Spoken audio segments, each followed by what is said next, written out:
தேவஜனமே, இயேசுவின் நாமத்தில் உங்களை வாழ்த்துகிறேன். 31வது நாளுக்கு வந்திருக்கிறோம்.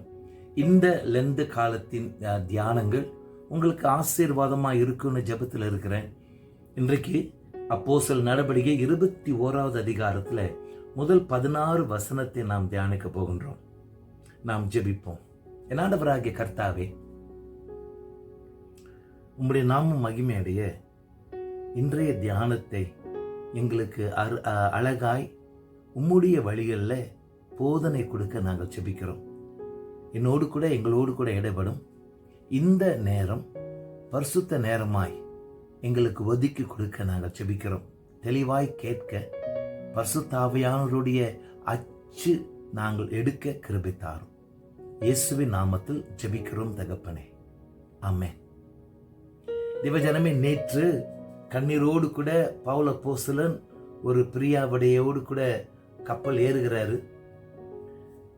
அவருக்கு தெரியும் எருசலேமுக்கு போறாரு, என்ன நடக்கும்னு தெரியாது. ஆனால் அங்க ஆபத்து ஆவியானவர் பல இடங்கள்ல வெளிப்படுத்தல் கொடுத்து கொண்டே இருக்கிறார். சில பேர் சொல்றாங்க போவாதீங்க, ஆயினும் தொடர்ந்து ஊழியம் செய்யணும்ட்டு போறார்.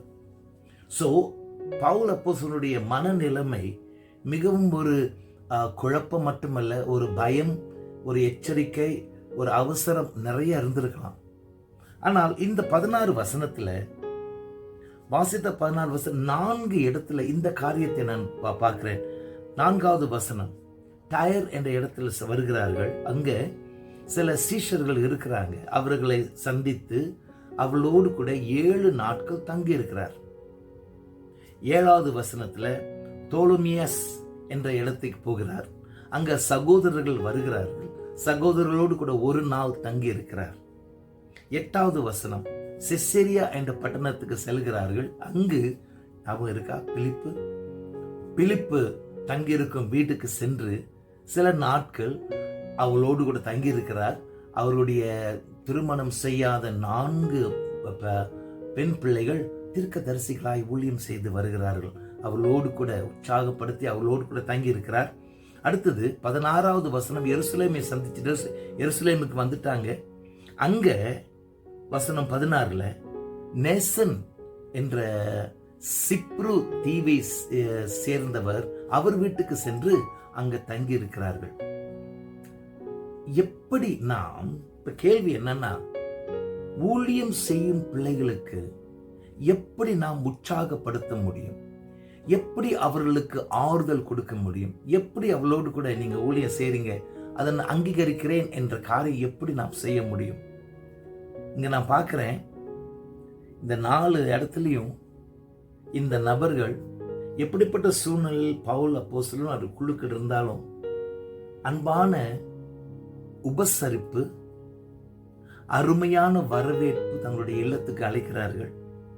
நிச்சயமாகவே அருமையான ஒரு ஆகார விருந்து வைத்திருப்பார்கள்.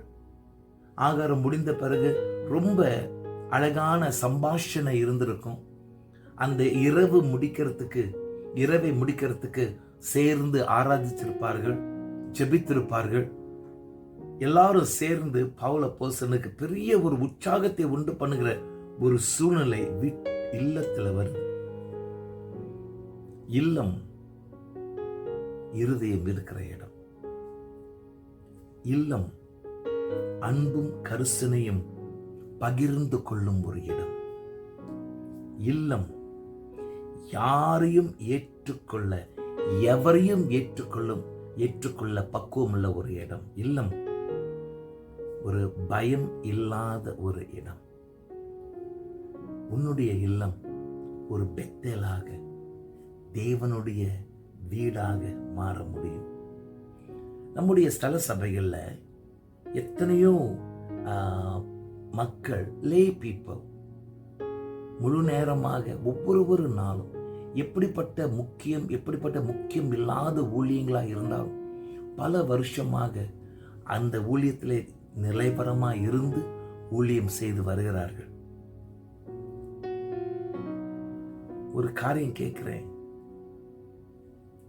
சண்டே ஸ்கூல் டீச்சர்ஸ்க்கு எப்பயாவது உன்னுடைய இல்லத்தை திறந்து ஒரு ரசம், இக்கம்பிளிஸ், சம்பல் அப்பளத்தோடு கூட ஒரு ஆகாரம் கொடுத்துருக்குமா? சண்டே ஸ்கூல் டீச்சர்ஸ் எல்லா ஊழியத்திலையும் மறக்கப்பட்ட ஒரு ஊழியம். ஆனால் சில டீச்சர்மார்கள் பல வருஷமாக அந்த ஊழியம் செய்து வராங்க. செல் குரூப் லீடர்ஸ் ரொம்ப பேர் இருக்காங்க. மக்கள் வந்தாலும் மக்கள் வராட்டியும் ஒரு வீட்டுக்கு சென்று ஆயத்தம் செய்து ஜெபத்தோடு கூட ஒரு சிரிப்போடு கூட மக்களை வரவேற்று ஒரு அன்பு காட்டி அந்த வறண்டு போன ஒரு வாரத்தில் ஒரு நீரூற்றாக ஒரு உற்சாகத்தை கொடுக்கின்றவர்கள் இருக்கிறாங்க.